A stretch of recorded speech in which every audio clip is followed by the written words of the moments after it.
और इंडेक्स को तो हम बढ़ते हुए देख रहे हैं, लेकिन क्या मार्केट का वॉल्यूम, क्या मार्केट का हजम भी इस अंदाज से बढ़ रहा है? जब ये मार्केट 40-45 हज़ार के अराउंड ट्रेड कर रही थी तो उस वक्त मार्केट का वॉल्यूम कितना था, और आज जब ये डबल हो चुका है इंडेक्स, तो इसके वॉल्यूम में कितना इजाफा हुआ है और आने वाले दिनों में मजीद कितना ये ऊपर जा सकता है, इस पर हम गुफ्तगू करेंगे। मोहम्मद फरीद आलम साहब CEO हैं AKD सिक्योरिटीज़ प्राइवेट लिमिटेड के। फरीद साहब, बहुत शुक्रिया सर प्रोग्राम के लिए, आपने वक्त निकाला। ये जो बहुत तेज़ी के साथ हम रोज़ इंडेक्स में एक ग्रोथ देख रहे हैं, ये कितनी लॉन्ग टर्म है, कितनी स्टेबिलिटी इस वक्त हमारी मार्केट में आ चुकी है?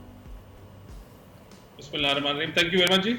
आपसे जब लास्ट टाइम भी मेरी बात हुई थी तो हम लोग दोनों ही खासे पॉजिटिव थे और on the various variables that you asked me and I answered, वो अभी जो चीज़ें हैं अल्लाह का शुक्र है वैसे ही चल रही हैं। सबसे इम्पॉर्टेंट चीज़ जो सारी कॉर्पोरेट और हम लोग भी देख रहे हैं वो इन्फ्लेशन का कम होना, उसके साथ रिजल्टेंटली इंटरेस्ट रेट का कम होना, और अब मॉनेटरी पॉलिसी जो आ रही है 4 नवंबर को, उसमें कर तो बहुत ज़्यादा सकते हैं लेकिन मेरा ख्याल से 200-250 बेसिस पॉइंट का कमी कर देंगे, और जिससे जो दूसरी दिसंबर तक हम लोग एक्सपेक्ट कर रहे हैं कि 12-13% इंटरेस्ट रेट होगा पाकिस्तान में। रियल जो इंटरेस्ट रेट्स हैं वो इतने ज़्यादा पॉजिटिव हैं जितने बहुत सारे मुल्कों में और हमारी भी याददाश्त में कभी भी positive real interest rates Pakistan ने इतने पॉजिटिव नहीं रन किए जितने आजकल हो गए हैं। इन्फ्लेशन आपको पता ही है, लास्ट टाइम भी 6.94 थी, तो और AKD रिसर्च की हमारी जो एक्सपेक्टेशन है कि इस दफ़ा उससे भी कम आएगी। ये सारा कुछ अचीव हो रहा है और आप देखें कि अल्लाह का शुक्र रहा है कि एक्सचेंज रेट काफ़ी कंट्रोल में है, और एक हम कुलिया या फॉर्मूला यूज़ करते हैं उसको मैयर करने के लिए पूरी दुनिया, वो रियल इफेक्टिव एक्सचेंज रेट है जिसे रीर कहते हैं मशहूर ज़बान में। सो रीर इज बिलो 100 विच मीन्स के आपकी जो इंपोर्ट और एक्सपोर्ट हैं वो अभी कंट्रोल में है और एक्सचेंज रेट आपका कोई खुदा ना खास्ता हे वाई नहीं हो रहा, this is absolutely under control. जो ये चीज़ें हो रही हैं इसमें आप देखें कि जो पावर का रेट है, अगर मैं सितंबर दिस मंथ को कंपेयर करूं पिछले साल से, तो 20% डाउन है। फ्यूल एडजस्टमेंट की जो क्वार्टरली एडजस्टमेंट होती है उसके अंदर भी डाउन है, और जो हमारा फ्यूल एडजस्टमेंट है जो पहले लास्ट ईयर था 4 रुपए, अब वो नेगेटिव में चला गया है, और जो हमारी क्वार्टरली टैरिफ की एडजस्टमेंट होती थी वो लास्ट ईयर थी 3.5 रुपए की, अब वो 1 रुपए की हो रही है। तो इंडस्ट्री को सस्ती बिजली मिलना शुरू हो चुकी है।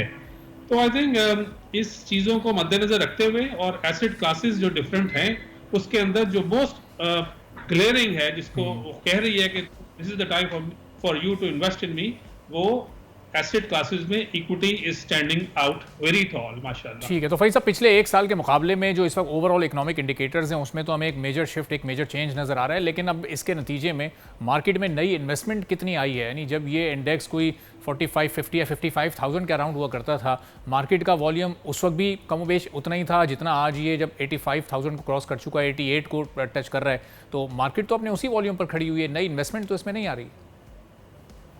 नहीं, वॉल्यूम से इसको डायरेक्टली रिलेट नहीं करना चाहिए, लेकिन मैं आपका आंसर देता चलूं। आज जो हमने वॉल्यूम 1.13 बिलियन शेयर्स का अचीव किया, ये this is after about 10 months कि हम इस वॉल्यूम पे पहुंचे हैं।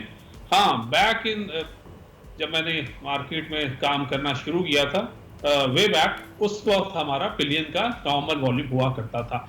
बट जिस पीरियड की आप बात कर रहे हैं, अच्छा वॉल्यूम का जो हमारा इंडेक्स जब 45,000 या 50,000 या 60,000 70,000 था, to me as a student of stock markets and the capital markets, this is important कि उनका जो आखिरी सवाल था मैं उससे रिलेट करूंगा कि पार्टिसिपेशन तो बढ़ गई है, उन्हीं लोगों से बढ़ी है जो नए लोग आ रहे हैं, that depends on the on some other things. But जो इंडेक्स का लेवल है उसका वॉल्यूम से डायरेक्टली ताल्लुक नहीं है, बट ये जरूर है कि जितने लोग ज्यादा पार्टिसिपेट करेंगे किसी पर्टिकुलर शेयर में और स्क्रिप्ट्स में, उसकी प्राइस डिस्कवरी ज्यादा होगी, तो जाहिर है मार्केट के अंदर डिमांड एंड सप्लाई पे प्राइसेस ऊपर जाएंगी। सही। और फिर अब एक लास्ट क्वेश्चन फरीद साहब, अगर ये एक्सचेंज रेट में अभी मजीद कमी आती है, सॉरी एक्सचेंज रेट नहीं, जो शरह सूद है, इंटरेस्ट रेट में अगर मजीद कमी होती है 2-2.5% की, तो फिर ये मार्केट कितना तेज़ी के साथ 6 फिगर्स में दाखिल हो जाएगी? यानी इंडेक्स हमारा 1 लाख तक कब तक पहुंच जाएगा? ये अगले 2-3 हफ्तों में हो जाएगा अगर 4 नवंबर को ये डिसीजन हो गया तो?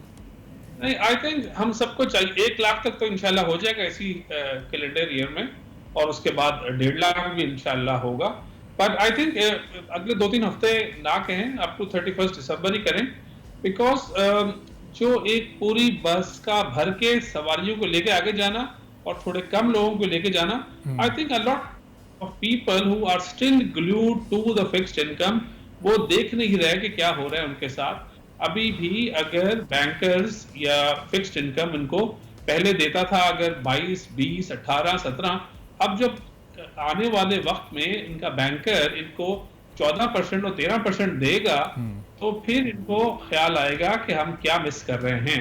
और आप देखें कि मार्केट का रिटर्न इक्विटी का, अच्छा ये नहीं है कि अब भेड़ चाल है, अब सबको नजर आ रहा है। एक तो जब इंटरेस्ट रेट गिरता है ना, दो तरह से फायदा होता है इक्विटी इन्वेस्टर को। एक तो उस इन्वेस्टिंग कंपनी जिसपे वो इन्वेस्ट कर रहा होता है उसके फाइनेंशियल चार्जेस कम होते हैं, जिससे अर्निंग पर शेयर बढ़ता है। दूसरे ये कि आप देखें कि मेरे पास अगर 10 लाख रुपए हैं, तो पहले अगर मैं बैठे बिठाए मुझे घर बैठे 20% खुदा ना खास्ता अगर मैं इंटरेस्ट को या प्रॉफिट या मार्कअप जो भी कहने, अगर मुझे 20% घर बैठे बिठाए मिल जाता था, तो जब 18, 15, 14, 13 होगा, तो मुझे कुछ ना कुछ अपने लेवल को मेंटेन करने के लिए, अपने स्टैंडर्ड स्टेटस को मेंटेन करने के लिए मुझे थोड़ा बहुत रिस्क लेना पड़ेगा। एंड आई थिंक अभी जो आपने बात की 6 हिस्सों वाला 31 दिसंबर से पहले इंशाल्लाह अचीव होता हुआ नजर आ रहा है। सब्सक्राइब करें और बेल दबाएं ताकि कोई खबर रह न जाए।